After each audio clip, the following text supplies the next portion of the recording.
Mark Ruffalo is Hollywood's most empathetic performer. He's the one actor we instinctively trust. His superpower, even when surrounded by superheroes, is his vulnerability. But deep beneath that weary, sincere expression, the one he wears so well, is a primal, contained rage. It's a tension that defines his entire career.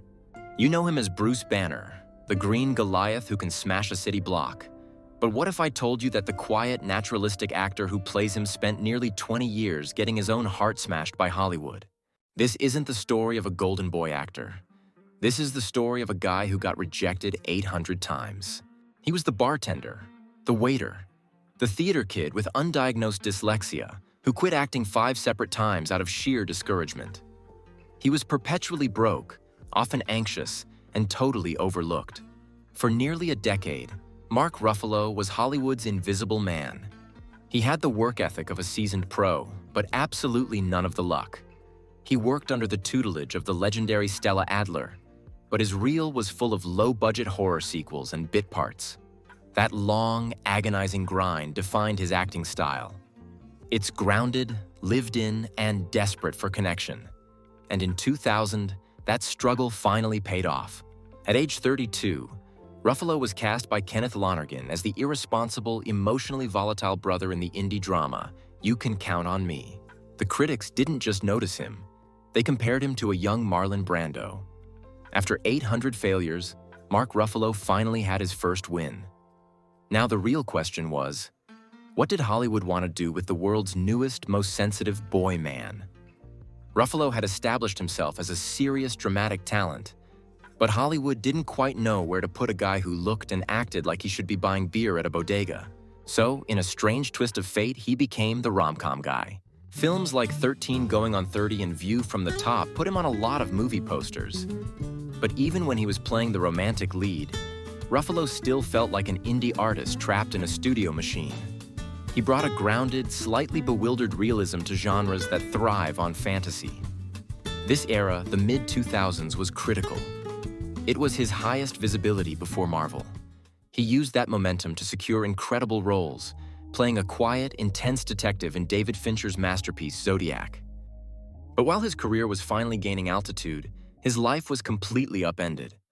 Shortly after the birth of his first child, Ruffalo was diagnosed with a brain tumor. The surgery was successful, but he was left with partial facial paralysis. For an actor, this was terrifying. He was temporarily unable to move half his face. He recovered, but this crisis, coupled with the later tragic death of his brother, recalibrated his perspective. The anxious intensity he carried on screen was now fueled by real, lived-through trauma. He had almost walked away from acting, but reading the script for The Kids Are All Right, a film about family and unconventional love, pulled him back. It was his first Academy Award nomination. He had survived the rejection, the trauma, and the pressure of the system. He was now a respected Oscar-nominated powerhouse. And that is exactly when a green monster came knocking. The call came in 2011. Marvel wanted Mark Ruffalo to step into the impossible shoes of Bruce Banner, the third actor to play the Hulk in less than a decade. Ruffalo's version wasn't brooding or intense. He played Banner as a perpetually stressed scientist who looked like he hadn't slept in years, carrying his terrible secret like a crippling anxiety disorder. It was a perfect fit. The anxious everyman from the indie circuit was now literally the superhero version of an anxious everyman.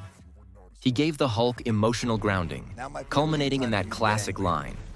That's my secret, Captain. I'm always angry. The Hulk instantly made him an A-list global star. And crucially, that massive, steady income from the MCU finally allowed him to be the actor he always wanted to be. He used his new power to pick projects with social gravity. The next 4 years would become his critical peak. As the wrestler Dave Schultz in the dark biopic Foxcatcher, he was nearly unrecognizable, finding the deep physical sorrow in a story about American decay. Then, the very next year, he delivered his most celebrated performance. The frantic, unrelenting reporter Mike Resendez in the Oscar-winning drama Spotlight. He was now juggling 2 completely different careers. the comic relief in a billion-dollar franchise, and the critical darling in the most important dramas of the decade. And to this day, he uses his platform for outspoken activism, like in Dark Waters, where he essentially produced and starred in a film about his own environmental crusade. The anxious everyman finally became the voice of the people. But what is the ultimate lesson of a career defined by such extreme contradictions? So what is Mark Ruffalo's ultimate legacy? It is the triumph of the contained performer. He spent a decade struggling to break out, then broke out by playing an anxious man struggling to keep it all in. He is a walking contradiction. The global movie star who always feels like the guy next door. The activist who hides inside a monster.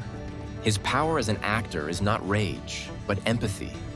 Whether he's a brother, a father, a detective, or a scientist, we feel his fear, his frustration, and his desire to do the right thing even when he fails.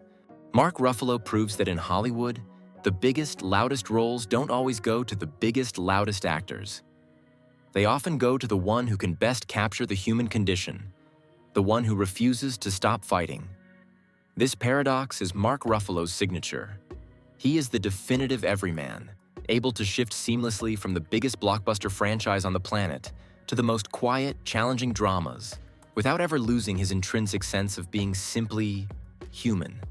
Ruffalo's secret is finding the empathy in every role. So, what is the best everyman performance you've ever seen? Was it Ruffalo in Spotlight or someone else? Let me know in the comments below.